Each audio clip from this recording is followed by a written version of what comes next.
자, 교재 506페이지에 보시면은 편 제목 있죠? 3편 해가지고 부동산 감정 평가론 있습니다. 자, 이 부동산 감정 평가론은 상당한 그 양을 차지하고 또 특히 제2장 감정 평가 3방식 있죠. 거기 보시면 이제 그 평가 3방식이다라고 하는 부분이 부동산 학개론 전체에 걸쳐서 가장 어려운 파트가 됩니다. 됐죠? 자, 그래서 그렇다면 되게 감정 평가에서 한 7문제 정도가 출제가 됩니다. 그래서 그 중에서 이제 되게 계산 문제가 2문제이거나 1문제입니다. 계산 문제가 2문제이거나 1문제가 될 수 있습니다. 그럼 최대 2문제라 치고 설명 문제가 5문제 됩니다. 그래서 설명 문제 5문제를 갖다가 득점하기 위한 해서 학습 전략을 세우는 것이 대단히 중요하다는 것이죠. 그래서 계산 문제가 쉬울 수도 있는데 쉬우면은 내가 푸는데 여러분이 그런데 이제 이게 이제 어려우면 그냥 포기하는 게 낫습니다. 그게 왜냐 시간만 잡아먹기 때문에. 그래서 일단 먼저 첫 번째 공부하실 때는 계산 문제 쪽보다도 설명 문제 등 있죠. 그러한 파트에다가 중점 두어서 공부하시고 그 단계 이후에 이제 내가 풀 수 있는 계산 문제 중심으로 하나씩 정리하는 것이 현명하고, 실전에서 너무 어려운 문제가 왔다. 근데 그건 한 문제밖에 안 되니까 과감하게 포기하고 가는 게 좋죠. 여러분들은 그냥 절대 평가이기 때문에 60점 넘기 때문에 상관없습니다. 아시겠죠? 예, 그러한 이 부분에서 학습 전략을 세우는 것이 대단히 중요합니다. 예. 또 이제 개 중에 상당수 분들 이런 분들이 있습니다. 감정평가 어려우니까 포기해야 되겠다. 난 절대 말립니다. 왜냐? 나중에 문제 풀이 시간 때 기출 문제들은 보시면은 이게 설명 문제는 의외로 전부 다 쉽습니다. 각 파트에 정말로 가장 기본적인 것들만 해결하시면은 다 여러분이 알 수 있는 내용들입니다. 아시겠죠? 자, 먼저 507페이지의 제1장 감정평가 기초이론. 자, 507페이지에 대해서 이제 감정평가 기초이론 되겠습니다. 자, 이 파트에서는 되게 한 2문제나 3문제 정도씩, 이 정도, 많으면 3문제 정도씩 이렇게 예상하면 됩니다. 자, 먼저, 감정평가의 의의에 대한 이야기를 하는데, 일단 우리가 이제, 이 감정평가 부분에서는 관계에 대한 법규가 있습니다. 하나가, 동그라미 1번에 있죠. 그냥 그 법의 명칭에다가 일단은 언더라인 쪽 해버리죠. 부동산 가격 공시 및 감정평가에 관한 법률에다가 그냥 언더라인 하고, 예. 그 다음에 또 내려가면은, 자, 참고로, 동그라미 4번 보니까 감정평가에 관한 규칙이 있습니다. 요 두 개가 주요한 관계 법규가 되는 겁니다. 아시겠죠? 그래서, 1번에서 우리가 이제 감정평가란 뭐냐, 감정평가는 뭐냐 하는 이야기 있는데, 이건 거의 출제가 되지 않지만 그래도 이제 감정평가니까 토지 등에 대한 경제적 가치죠. 경제적 가치를 갖다가 판정해서 가액으로 표시한 것 소리가 이것을 감정평가다라고 말합니다. 이 가액이다라고 하는 소리가 그냥 어려운 말이죠. 쉬운 말로 돈으로 그냥 화폐 단위가 더 어렵습니까? 관계없습니다. 그냥 화폐 단위로 표시한 것. 이 대상 부동산의 감정평가액은 이래서 2억이다, 5억이다, 10억이다 이런 식으로서 화폐 단위로 표시하는 것 소리가 이제 감정평가다라고 말합니다. 자, 그래서 여기 보시면 토지 등이라는 것이 있죠. 이건 감정평가 대상들입니다. 정착물 다 들어갑니다. 정착물 다 들어가고, 그 다음에 또 동산도 들어가고, 채권도 들어가고, 또 주식도 들어가고, 다 들어갑니다. 아시겠죠? 이런 것들이 감정평가의 대상물들이다라고 하는 것 정도. 자, 그래서 요게 이제 그냥, 감정평가에 대한 정의를 부동산 가격 공시 및 감정평가에 관한 법률에서 내리고 있다는 정도만 확인하더라도 관계없습니다. 그 다음에 또 이제 3번, 이제 또, 보시면은 3번이 되겠습니다. 3번. 여기서는 사실은 3, 4, 5번이 중요한 포인트입니다. 3번, 4번, 5번에다가 별표 하나씩요. 자, 그래서 이제 3, 4, 5번에서는 자, 예를 들자면은 3번에서 뭡니까? 적정 가격. 자, 3번에서는 뭡니까? 적정 가격이라 적정 가격에다 박스 하시고, 그것은 뭐다? 그 앞에 법규 명칭 있죠. 부동산 가격 공시 및 감정 평가하는 법률이 있습니다. 자, 역시 거기에도 언더라인하시고. 그러니까, 적정 가격에 대한 용어 정의는 뭐다? 법에서 정의를 내리고 있다는 것이고, 그 다음에 밑에 3번에 네모 있죠. 3번에 감정 평가하는 규칙. 규칙에서 뭐다? 시장 가치. 역시 시장 가치 박스 하시고, 시장 가치에 대한 정의는 어디서 내리고 있다? 감정 평가 규칙에서 정의하고 있다는 것입니다. 예를 들어서 이렇게 되면 안 된다는 이야기죠. 부동산 가격 공시 및 감정 평가가 난 법률에 의하면 시장 가치라 하면 이거는 안 된다는 것이죠. 시장 가치는 어디에서? 감정 평가 규칙에서 내리고 있다. 마찬가지 적정 가격은 딴딴딴 법에서 규정하고 있다. 됐습니까? 예, 그 내용들은 뭐다? 그거는 내용은 똑같습니다. 똑같기 때문에 한번 꼭 읽어봐서 비교를 하시고, 예. 그 다음에 또 이제 예. 그래서, 동그라미 3번 가봅시다. 그래도 이제 가격이니까. 자, 3번. 법에서는 적정 가격이라고 하면 뭐다? 토지 및, 주택에 대하여 통상적인 시장, 또 정상적 거래가 이루어지는 성립될 가능성이 가장 높다. 자, 3번에서 우리가 이제, 3번에서, 자, 이것은 뭐 일단 기본적으로 법에서 기준이 내리고 있고 이것은 이제 적정 가격이다라고 이렇게 이야기할 때 그 조건들이 쭉 있는데 맨 마지막에 성립될 가능성이 뭐다? 가능성이 가장 높은 가격을 우리가 이제 적정 가격이다. 자, 성립될 가능성이 말하는 것이죠. 그것이 가장 높은 것을 우리가 적정 가격이다라고 이렇게 이야기해요. 실제로 가장 높게 거래가 되었던 가격이다. 여기서 X입니다. 알겠습니까? 평균한 가격이다. X입니다. 근데 성립될 가격이, 거래가 성립될 가능성이 가장 높은 가능성입니다. 가장 최고 가격이 아닙니다. 최고 가격이 아니고 그냥 성립될 가능성이 가장 높은 가격이 뭐다? 그것이 우리가 적정 가격이다라고 하는 것이죠. 그 다음에 또 동그라미 4번에 간편 규칙에 의하면 시장 가치라고 하면 역시 마찬가지입니다. 그 법에 따른 토지 등에 대해서 토지 등이 그냥 통상적 시장에서 충분한 기간 동안에 공개된 이후에 그 물건의 내용에 정통한 당사자 사이에서 존중하고 자발적 거래가 있을 때 성립될 가능성이 마찬가지죠. 성립될 가능성이 가장 높은 가격을 우리가 이제 여기서도 시장 가치다라고 말하죠. 그러니까 법에서 정하고 있는 뭐다? 적정 가격과 내용 문구는 달라도 뭐다? 그 내용 말하고자 하는 취지는 같습니다. 근데 용어 선택이 다르다는 이야기죠. 적정 가격이다, 시장 가치다. 그 다음에 5번에서 보니까 규칙에 의하면 뭐다? 대상물에 대한 감정 평가가 뭐다? 무엇을 기준한다? 예, 시장 가치를 기준으로 한다라고 됩니다. 아시겠습니까? 원칙은 뭐다? 시장 가치입니다. 자, 그것도 중요하죠. 자, 적정 가격 원칙에 하면 안 되겠죠. 시장 가치 원칙은 시장 가치 기준으로 한다라고 하십니다. 그래서 3번, 4번, 5번이 중요한 겁니다. 그렇게 하셔보시고.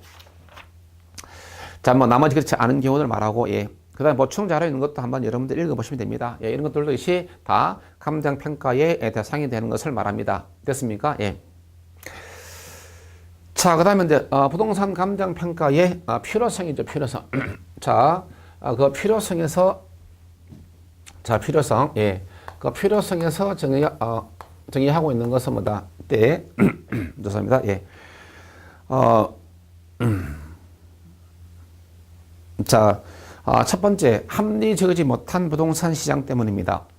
자, 우리가 이제 예를 들어서, 뭐, 이때 이 칠판 주기가 1,000원짜리다. 그러면 서울시에서 1,000원 합니다. 그러면 뭐다? 제주도에서도 1,000원입니다. 일반 지화단은 뭐다? 전국적 단위에 걸쳐서 값이 동일합니다. 그러나, 부동산은 그렇지 않죠. 부동산은 뭐다? 부동성이라고 하는 특성 때문에 부동산 가격은 뭐다? 지역 시장화 된다, 국지화 된다는 것이죠. 즉, 부동산 가격은 부동성 때문에 지역마다 같다 다르다는 것입니다.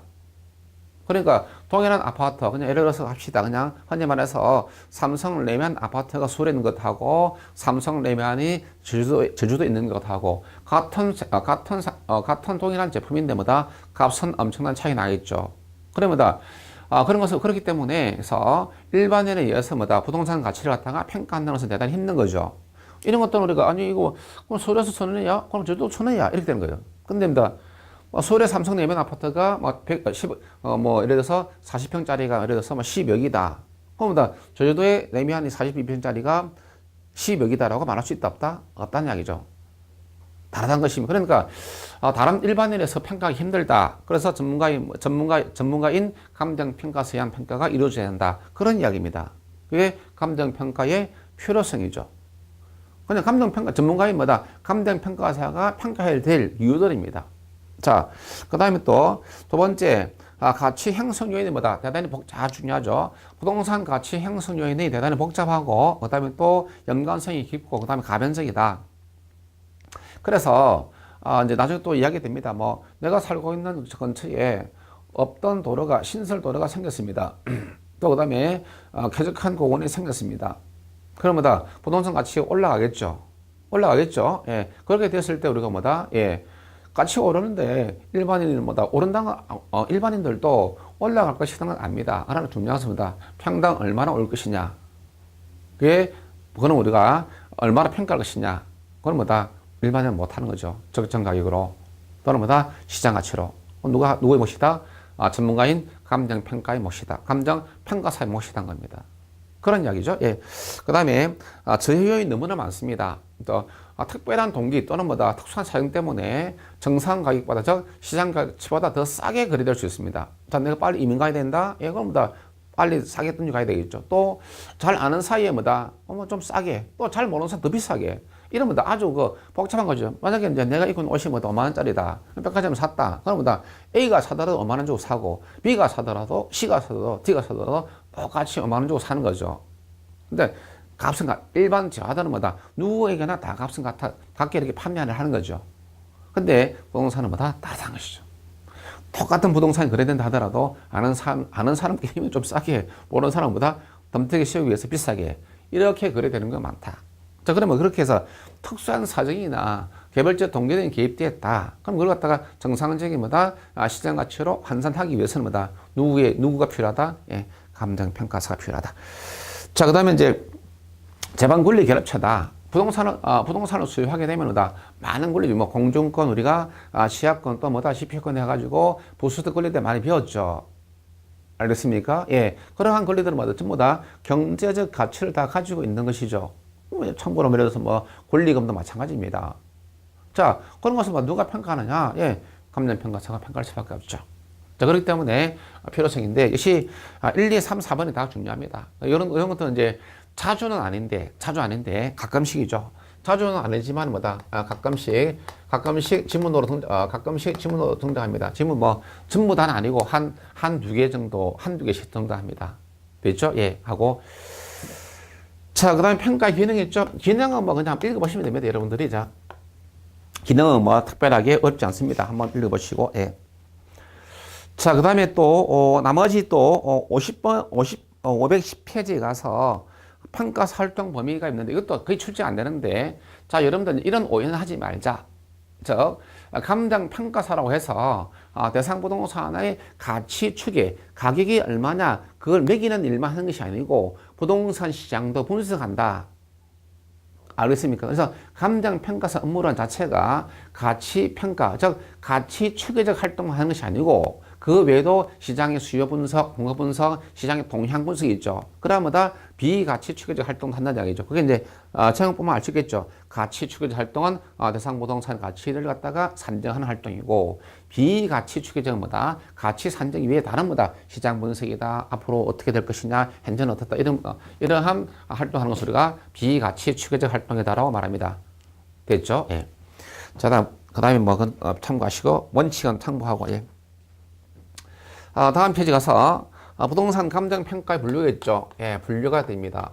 감정평가에 분류가 있는데 이 분류도 또 중요한 것이죠. 중요한 것인데 자, 일단은 주체에 따라서 자, 한번 꼭 확인해야 됩니다. 자, 뭐 이거는 이제 약간의 여러분들이 뭐다 이해와 암기도 동시에 필요한 부분도 있습니다. 이 부분에서는 어쩔 수 없죠. 자, 공적 평가는 뭐다? 공공기관에 의한 평가, 공공기관에다가 얹어놔요. 공인평가는 국가나 지방자치단체로부터 공인된 자격을 부여받은 사람, 부여받은 자에 의한 평가. 자, 뭡니까? 개인에 의한 평가, 거기다 얹어놔요. 공공기관에 의한 평가는 공적평가. 공인된 자격을 가진 사람에 의한 평가는 뭐다? 공인평가 됐죠? 공인, 사람에 의한 평가. 예. 그다음 필수적 평가 강제적 뭐 제목 보면 아시죠? 필수적이다 언더라인 일정 사유 발생 시 언더라인 일정 사유 발생 시 일정 사유 발생 시에 반드시 평가를 해야 하는 경우를 우리가 필수적이다 말 그대로 뭐다 강조를 하는 평가. 저 밑에 예들 있죠? 예. 토지 시용 시, 협의 매수 시, 법원의 경매 평가 등 되겠습니다. 임의적 평가 있죠? 임의적 평가 반드시 해야 할 이유는 없습니다. 그러나 이해 당사자의 그야말로 임의 의사에 따라서 평가하는 경우죠. 자, A라는 사람이 뭐다? 자, A라는 사람이 뭐다? 이때 자 여기에 뭐 여러분들이 뭐다? A가 A 소유가 있고 그다음에 이제 뭐 A와 B 소유가 있다. B가 이제 뭐 매수자 입장이다라고 한다.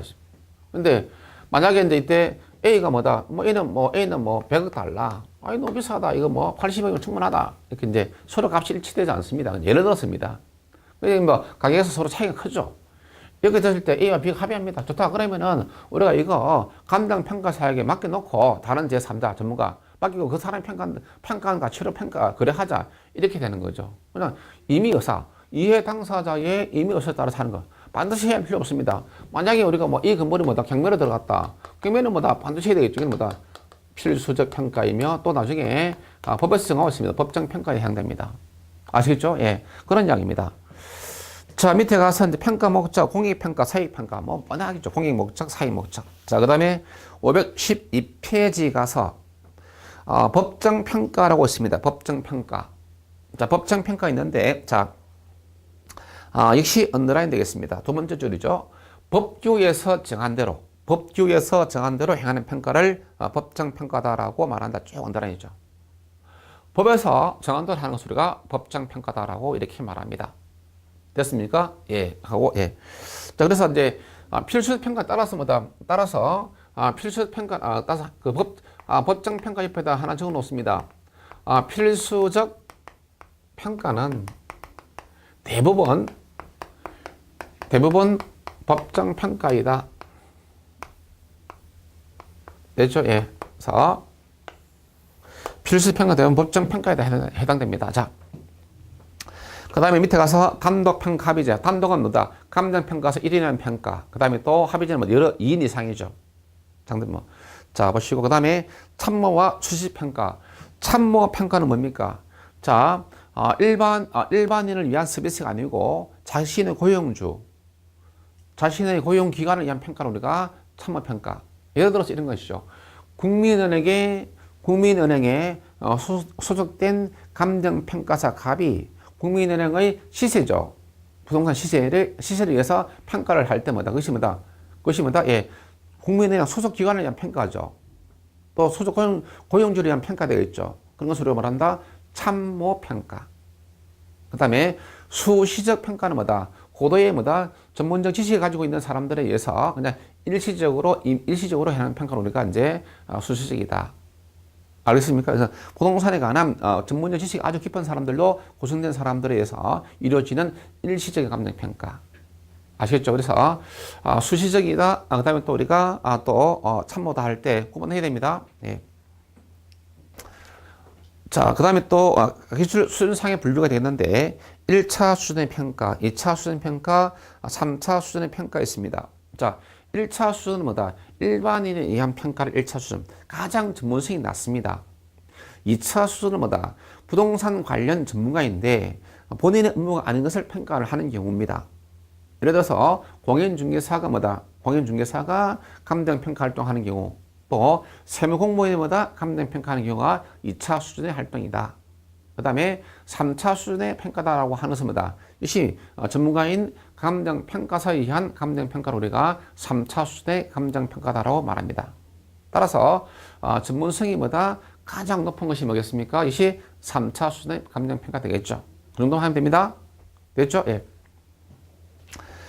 자, 그 다음에 또 평가 조건에 의한 분류가 있죠. 평가 조건. 자, 지금부터 하는 이야기가 아주 중요합니다. 자, 지금 여기에 우리가 평가 조건에 따른 분류하고 그 다음에 514페이지에 감정평가 규칙상의 평가 있죠. 자, 이 내용들이 1장에서 가장 중요하죠. 일정에서 가장 중요한 것을 지금 합니다. 예. 자, 먼저 평가 조건에 따른 분류가 있는데, 자, 일단은 뭐다? 제목, 현황 평가 박스, 조건부 평가 박스, 소급 평가 박스, 기한부 평가 언더라인. 자, 이제 읽습니다. 현황 평가, 대상 물건의 상태, 구조, 이용 방법, 쭉 언더라인 전부다. 제한 물건의 부착, 환경, 뭐 여러 가지 뭐다. 중요한 키워드가 현재 상황 그대로 유지될 것 전제. 자, 현재 상황 그대로 유지될 것을 전제로 하는 평가를 우리가 현황 평가. 현재 상황을 그대로 반영해서 하는 평가를 우리가 현황 평가. 쉽죠? 예, 현재 상황을 그대로 유지가 된다, 존속된다는 전제에서 하는 평가를 우리가 현황 평가. 그 다음에 조건부는 뭐다? 자, 첫 번째 단어입니다. 확실합니까? 불확실합니까? 불확실한 상황. 확실하다, 불확실하다, 불확실한 상황. 이지만은 부동산 가치의 증감이 되는 새로운 사태가 발생했습니다. 그 새로운 사태가 이루어질 것을 전제한다. 즉, 성취될 것을 전제로 한다. 조건부를 한다는 이야기죠. 그래서 조건부 평가가 되는 겁니다. 됐습니까? 예. 불확실하지만은 이 상황이 뭐다? 이루어진다면은 얼마일까? 이게 뭐다? 조건부 평가. 자, 그 다음에 소급평가 역시 언더라인이죠. 소급평가는 뭐다? 과거 어느 시점으로 것을 올라가서 하는 평가를 우리가 소급평가다라고 이렇게 이야기합니다. 자, 평가의 기준 시점이죠. 기존 시점을 과거 어느 시점 하는 것이 우리가 소급하다, 과거로 것을 올라가다, 과거를 언급한다 이 말이겠죠. 그래서 이때 이제 동그라미 니은에 간편규칙에서는 뭐다? 기존 시점을 대상 물건의 가격 조사를 완전 일절한다라고 되어 있죠. 자, 그걸 갖다가 이제 줄 그어버리고, 그게 잘못된 겁니다. 예, 두 가지가 있는데, 일단은 이거 봐시죠. 기존 시점은, 대상 물건이죠. 이렇게 적어 놓습니다. 기존 시점은 대상 물건의 감정 평가액을 결정하는 기준이 말 그대로 기준이 되는 날짜를 갖다가 날짜를 갖다 우리가 기준 시점이다라고 말합니다. 자, 기준 시점은 뭐다? 대상 물건의 감정 평가액을 결정하는 기준이 되는 날짜를 우리가 기준 시점이다라고 말합니다. 됐습니까? 예, 이렇게 수정하시고, 예. 그 다음에 또 다음에 또 중요합니다. 다만 기준 시점이 미리 정해진 때에는 가격 조사가 가능한 경우에 하나여. 자, 중요한 것은 또 가격 조사가 가능한 경우에 하나여 그 시점을 기준 시점으로 정할 수 있다라고 해서 소급평가를 인정하고 있다는 것입니다. 자, 이렇게 될 수 있죠. 자, 오늘 현재 2016년도 3월 16일입니다. 자, 2010년도 3월 16일자 그냥 예를 들었습니다. 여기가 현재 및 현재. 자, 그래서 이때 이때 2010년도 3월 16일자에 이 지역입니다. 이 지역을 갖다가 그냥 이렇게 합시다. 예, 재개발 지역으로 지정했다라고 이렇게 합시다. 그래서 일본 이때 수용도 하게 되고 또 보상금 지급해야 되겠죠. 그런 이야기입니다. 예. 그렇게 될 때 그럼 수용에 따른 토지 수용에 따른 보상금을 지급하기 위해서 보상금 산정 기준이 있겠죠. 그 기준은 현재 16년 기준으로 해주겠다. 2010년이다. 10년 기준이 아닙니다. 그러니까 여기가 현재고 이게 과거죠. 여기가 이것이 과거입니다. 과거 어느 시점인데 2010년 3월 16일다. 이 시점이 기존 시점이 되는 것을 우리가 어떤 평가를 한다. 이것을 소급 평가 이렇게 하는 거죠. 즉 소급 평가는 기존 시점을 미래 어느 시점이다. 과거 어느 시점이다. 과거 어느 시점을 말한다. 오케이? 그런데 이 보상은 지금 얘기했죠. 보상은 보상 시점은 현재 2016년입니다. 재개발된 데서니까 값이 좀 올랐겠죠. 그럼 보상할 때 값이 오른 상태로 보상한다. 오르기 전 상태 기준이다. 오르기 전 상태 기준이죠. 그러면은 2016년 현재에서 이 당시에 대한 가격 조사를 할 수 있어야 되겠죠. 이 당시 가격 수준 모르면 소급평가할 수 있다, 없다? 없죠. 그래서 가격 조사가 가능한 경우죠. 가격 조사가 가능한 경우에 하나여 소급평가를 인정한다. 그게 단수장. 가격 조사가 가능한 경우에 하나여. 가격 조사가 가능한 경우에 하나여 박스하고 자 이렇게 왔습니다. 가격 조사가 불가능하더라도 소급하여 평가할 수 있다. OX, X. 그래서 두 번이나 정답됐습니다. 가격 조사가 가능한 경우에 하나여 소급 평가를 인정한다. 자, 그 다음에 기한부 평가다라고 하는 것은 뭐다? 자, 동그라미 기억이 때문에 예. 장래 도래 어느 시점이다. 확실한 어느 시점에서 미래 어느 시점을 기준으로 한 평가를 우리가 뭐란다? 기한부 평가. 자, 현재가 2016년 3월 6일입니다. 예, 그래서 이제 미래 어느 시점이죠. 자, 이때 뭐 2017년도 3월 16일이다 합시다. 정부에서 뭐다? 내가 사는 동네에다가 지하철역이다. 이걸 공급해 주겠다라고 했습니다. 그럼 뭐 정부에서 했으니까 뭐 들어오겠죠. 지금 지하철 공사 중이다는 겁니다. 그러면 2017년도 3월 16일이다. 반드시 돌아오는 날짜죠.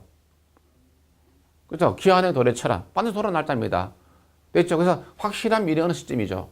되겠습니까? 예. 그래서 무슨 말한다? 그때는 우리가 기한부 평가다라는 것이죠. 지하철역이 들어온다면 얼마나 될까? 이렇게 평가하는 것을 우리가 기한부 평가다라고 하고. 그래서 뭐, 니은은 그런 이야기죠. 조건 성취 여부가 불확실한 것으로 기준을 한 것이 뭐다? 조건부이고. 그 다음에 확실한 미래죠. 기한의 도래처는 확실한 미래를 기준하는 것이 뭐다? 그것이 뭐다? 기한부 평가다. 됐습니까? 예. 이렇게 해서 구분을 하시기 바라고. 자, 그래서 이제, 그래도 이제 좀 더, 이해의 폭을 넓히기 위해서 이렇게 해보겠습니다. 자, 만약에 이제 이때 법률, 그러니까 공간 정보의 구축 및, 관리 등에 관한 법이죠. 그래서 공간법에서 이때, 현재 이 토지입니다. 이 토지가 현재, 전으로서 밭으로 됐습니다. 밭으로 지정되었습니다. 지목상 밭입니다. 그런데 이 위에 뭐다? 현재 주택이 이렇게 서 있습니다. 밭인데. 현재 이용이죠. 현재 이용 상태는 뭐다? 예. 대지로 이렇게 이용되고 있습니다. 그렇죠. 아니, 뭐, 주택이 서 있으니까. 자, 그래서 이 토지입니다. 이 토지죠. 이 토지를 평가하는데, 자, 이 경우에 뭐다? 예. 대지로 평가할 수도 있고, 그 다음에 전어로 평가할 수도 있습니다. 자, 그래서, 대지로 평가하는 경우 전어 평가. 자, 대지로 평가를 한다는 것은 뭐다? 뭡니까? 이것이 뭐다? 자, 대지로 평가할 때, 전어로 평가할 때, 자, 여기가 조건부냐, 해당이냐, 조건부냐, 해당평가냐, 해당평가냐, 조건평가냐, 해당평가냐, 조건평가냐, 그걸 여러분이 구분하면 됩니다. 자, 여러분들 답하기 전에 해당평가 교재, 다시 한번 봅니다. 513페이지 위에 동그라미 1번, 해당평가 뭐죠? 쭉쭉쭉 가다가 맨 마지막에 뭡니까? 현재 상황 그대로 유지죠. 현재 상황 유지. 현재 뭘로 이용하고 있습니까? 대주로 이용하고 있죠, 현재. 그럼 뭐다? 현재 대주로 이용하시니까 대주 그대로 평가하는 거죠. 그래서 뭡니까? 해당평가죠, 해당평가. 됐죠? 자, 그런데 전으로 평가했다. 이거 뭐다? 주택의 철거죠. 주택의 철거를 전제로 전으로 한다. 그럼 주택이 없어졌다. 없어졌으면 뭐다? 다시 뭐 전으로 돌아가겠죠. 주택 철거 가능하죠. 즉, 전으로 평가를 한다라고 하는 의미는 전 위에 서 있는 이 주택을 철거하겠다는 의미입니다. 실현 가능하죠. 이런 평가를 우리가 조건부 평가다라고 이렇게 내린다. 됐습니까? 예, 이게 중요한 포인트입니다. 소급 평가하고 조건부하고 아시겠죠? 예. 자, 그 다음에 514페이지죠. 예. 감정평가 규칙상의 평가들입니다. 가장 중요한 거 별표 3개짜리입니다. 이거는 1장에서 가장 많이 축제되는 것이 뭐다? 바로 이 감정평가상의 규칙상의 평가들입니다. 가장 많이 출제되는 거 됐죠? 예. 가장 많이 오는 거 무조건 해야 됩니다. 전부 다. 그 예까지, 모든 예까지, 모두 여러분들, 얘는 뭐다. 여러분들 암기하지 말고 이해로서 하는 게 가장 좋습니다. 충분히 가능하다. 자, 먼저, 대원칙은 뭐다. 대원칙은, 개별 평가가 대원칙입니다. 이것이 뭐다. 대원칙. 자, 감정평가는 뭐다. 감정평가는 대상 물건마다 개별적으로 하는 것이 뭐다? 원칙이다. 감정평가는 뭐다? 그냥 대상 물건마다 개별적으로 하는 것이 대원칙이다. 자, 그런데, 자, 봅니다. 부분평가 있고, 그 다음에 또 일괄평가 있고, 다음 페이지 구분평가 있죠. 먼저, 부분평가 봅니다. 부분평가, 됐죠? 예. 자, 동그라미 뭐다? 기억해 보시면 부분평가는 해가 쭉 전체 물건 중 일부를 평가하는 경우 전체를 기준으로 평가하는 것을 말하며 전체 기준으로 일부를 평가하는 경우입니다. 즉, 일처로 이용되고 있는 대상 물건은 뭐다? 대상 물건 일부는 평가하지 않는 것이 원칙이다. 그러나 그 일부에서 뭐다? 언더라인. 특수한 목적 또는 합리적 조건이 수반되는 경우에 그 일부에 대해서는 평가할 수 있다. 그래서 우리가 부분평가. 특수한 목적, 합리적 조건이 수반된다면은 그 일부를 평가한다. 그래서 우리가 부분평가. 그래서 이제 밑에 동그라미보다 니엄, 디귿, 리얼, 미엄까지 전부 다 해야 됩니다. 다 지문으로 다 등장했던 내용들입니다. 다 할 수 있습니다. 예. 좀 이따 보시죠. 예. 그 다음에 3번. 일괄평가죠. 일괄평가. 예. 자, 일괄평가다라고 하는 것은 이 경우에 자, 역시 그 기억이죠. 예. 평가는 대상 물건마다 개별적으로 행하나 두 개 이상의 평가 대상 물건이 일체로 거래되거나 언더라인 상호 간에 용어상 불가문에 감겼을 때 일괄해서 평가할 수 있다. 원래 개별적으로 평가하는 것이 원칙이다. 그러나 일체로 거래되거나 용어상 불가문에 감겼을 때는 뭡니까? 일괄해서 전체를 기준으로 평가하라. 자, 그 다음에 다음 페이지 4번 구분평가 되겠습니다. 구분평가. 예. 자, 구분평가 역시 1번 언더라인.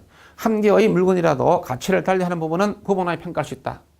한 개의 물건이라도 가치를 달리하는 부분은 구분해서 평가한다. 그 소리가 이제 구분평가입니다. 자, 그래서 대원칙은 뭐다? 개별평가고 이런 것들은 뭐다? 예외입니다. 예외. 자, 이게 원칙 아닙니다. 개별평가가 대원칙이고 이러한 경우들에서는 뭐다? 예, 이것들이 예외다 것입니다. 되죠? 예. 자, 전체 중에서 일부는 평가하지 않습니다. 그러나 특수한 목적, 합리적 조건이 수반된다면 그 일부를 평가할 수 있다. 두 개 이상의 대상 물건이 일체로 거래되거나 용도상 불가분을 관계했을 때, 그래서 일괄해서 평가할 수 있다. 한 개의 물건이라도 가치를 달리하는 부분은 구분하여 평가할 수 있다. 이것이 뭐다? 구분평가. 그 밑에는 얘들 있죠? 얘들 쫙쫙 다 해야 됩니다. 됐습니까? 자, 예를 들어 보겠습니다.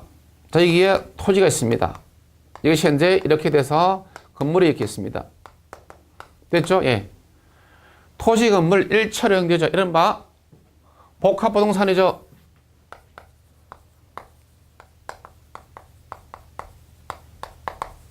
됐습니까? 예. 자, 건물 평가, 건물 가액, 토지 가액, 토지 4억, 건물 6억이다. 전체가 10억이다. 자, 아니, 이렇게 평가합니다. 자, 그래서, 이런 겁니다. 이것은 어떤 평가다? 예, 부분평가. 대체로 과세평가, 세금 부과시. 그 다음에 또, 가서 또 보상금, 지급시죠. 보상평가시. 되게 이러한 목적일 때, 부분평가를 많이 하죠. 자산세, 종부세 등 납부할 때. 또, 화재가 났다, 보상해야 될 때. 또, 수용해야 된다, 보상해야 될 때. 일부만 수용한다, 보상평가예요. 자, 그런 것을 우리가 부분평가라고 합니다. 자, 근데 저렇게 하지 않고 전체 10억이다 라고 한다. 이거는 뭡니까? 예. 이거는 일괄이죠. 일괄평가. 됐습니까? 예. 자, 현재 이 건물을 보니까 1층에서 10층까지는 상업용으로 이용되고 11층에서 20층까지는 뭐다? 주거용으로 이용됩니다. 한 개의 대상 물건이더라도 뭐다? 그래서 한 개의 물건이라도 가치가 다르겠죠. 그때는 뭐다? 예, 구분해서 평가한다. 됐죠? 구분평가. 자, 그래서 개별 평가가 대원칙이지만은 이러한 경우에는 뭐다? 예외적으로 부분, 일괄, 구분하여 평가할 수 있다. 또 병합본을 평가, 병합본할 시 또 하나, 병합본할 평가, 합병시, 분할할 시, 토지 분할할 시, 분할할 시 뭐다? 평가 할 수 있습니다. 그것을 우리가 병합본할 평가. 됐죠? 예. 자, 그 다음에 교재 515페이지에 중간에 보충 자료 독립평가 있죠. 독립평가다라고 하는 것은 뭐다? 일본의 감정평가에서 이야기합니다. 하는데, 자, 이 경우 되겠습니다. 자, 이렇게 됐을 때, 자, 현재 여기에 건물이 이렇게 서 있습니다. 그러면 뭐다? 이 토지는 뭐다? 건부지죠. 건축물에 서 있는 부지입니다. 1편 1장 토지 분류해서 했습니다. 자, 그럼 이 건부지를, 자, 토지만 평가합니다. 토지만 평가하는 겁니다. 건물은 평가 아닙니다. 대상이. 근데 이 건부지를 갖다가 나지로 평가합니다. 나지로. 되겠죠? 이것을 말한다? 독립평가다 한 것입니다. 토지를 건물로부터 독립해서 평가한다 것입니다. 그러니까 건물을 없애버리는 거죠. 건물의 철거 전제입니다. 근데 건물이 없어지니까 뭐다? 건부지가 나지 상태로 가는 거죠. 그래서 뭐다? 예, 일종의 조건부 평가이다, 현황 평가이다. 조건부죠. 그렇죠? 예, 일종의 조건부 평가다. 자, 일본의 감정평가에 사용되고 있는 독립평가에 대한 개념, 건부지를 나지로 평가한다. 그래서 일종의 조건부 평가에 해당된다. 물론 우리나라의 법규에는 뭐다 없습니다. 그러나 실무적으로 독립평가 등이라고 하는 용어를 사용하기도 한다. 됐죠? 예.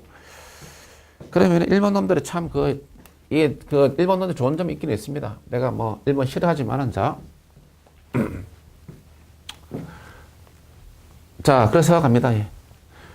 자, 그 다음에 이제 그 밑에 보시면은 뭐다 했대. 예. 제3절, 예. 제3절 평가 절차가 있는데 그 절차에서는 뭐 우리가 특별히 할 것은 없고 잠시 어디로 가시느냐면은 뭐다 했대. 예. 제가 이 부분은 제가 체크를 해드리죠. 예. 516페이지 가서 밑에 거기 보시면은 뭐다 했대. 기존 밑에 동그라미 3보니까 기존 시점 확정이 있죠. 기존 시점. 그래서 기존 시점에 의의가 있습니다. 그래서 거기에 기존 시점이란 대상 부동산의 516페이지 아래쪽에 동그라미 3번 기역에 A번 있습니다. 대상 부동산의 가격 조사를 완전 일절 하는 것이 원칙이고 다만 뭐 소급 감정 평가 등이 있다라고 되는데 이러한 경우에서는 우리가 어쩔 수 없습니다. 이게 아까 우리가 감평 규칙에서 기존 시점보다 감정 평가가 결정하는 기준되는 날짜로 정의하고 있는데 또 이거 절차에서는 또 이걸 갖다가 가격 조사를 완전 일치다라고 이렇게 정리를 하고 있습니다. 그렇기 때문에 어느 한쪽이 틀렸다라고 말하기 힘들고, 근데 그 부분에서 우리가, 예를 들어서 우리가 이제 뭐였습니까? 예. 조건부 평가 등을 설명할 때는 뭐다. 그렇게 해서 우리가 이야기합니다. 기준 시점 할 때. 그래서 이런 양쪽 다 그냥, 이렇게 해서 동시에 알아놓는 것이 좋겠다. 기준 시점에 대해서 한다면은, 아시겠죠? 그렇게 하고, 예. 자, 그 다음에는 또 필요가 없고, 그 다음에 아까 거기에 517페이지 가서 맨 위에 동그라미 4번에 니은 있죠. 니은 아까 언더라인. 대상 물건에 대한 감정 평가, 이거 뭐다? 시장 가치 기준을 결정한다. 됐죠? 오케이. 적정 가격이다. 시장 가치다. 시장 가치. 대상 부동산에 그 다음에 갈로 3번 부동산을 확인해서 확인. 확인해 보면은 뭐다? 동그라미 3번에 동그라미 기억. 물적 불이치가 있는데 일반적인 처리 방법이 있는데 자, 거기서는 뭐다? 이때 뭐 동그라미 뭐 A번 있죠. 예. 경미하거나 아주 미수할 때는 뭐다? 평가서 기재해서 평가할 수 있다. 그 다음에 니은 토지 물적 불일치가 있습니다. 면적 불일치 시에는 뭐다? 밑에 공보상 면적 불일치 시에는 뭐다? 이때 보니까 실제 면적이 원칙인데 다음에 있다. 실제 면적을 근거하는데 이게 이제 공보상 면적하고 공보상 자료 면적과 그 다음에 실제 면적이 서로 다를 때입니다. 다를 때 적은 쪽 면적이 작은 쪽 그게 공보상 면적이 실제 면적보다 크다. 실제 면적 적정은 실제 면적이 원칙이고 그 다음에 공보상 면적이 실제 면적 적다. 그러면 공보상 면적을 쓴다는 이야기입니다. 아시겠죠? 그래서 적은 쪽 면적 기준이다.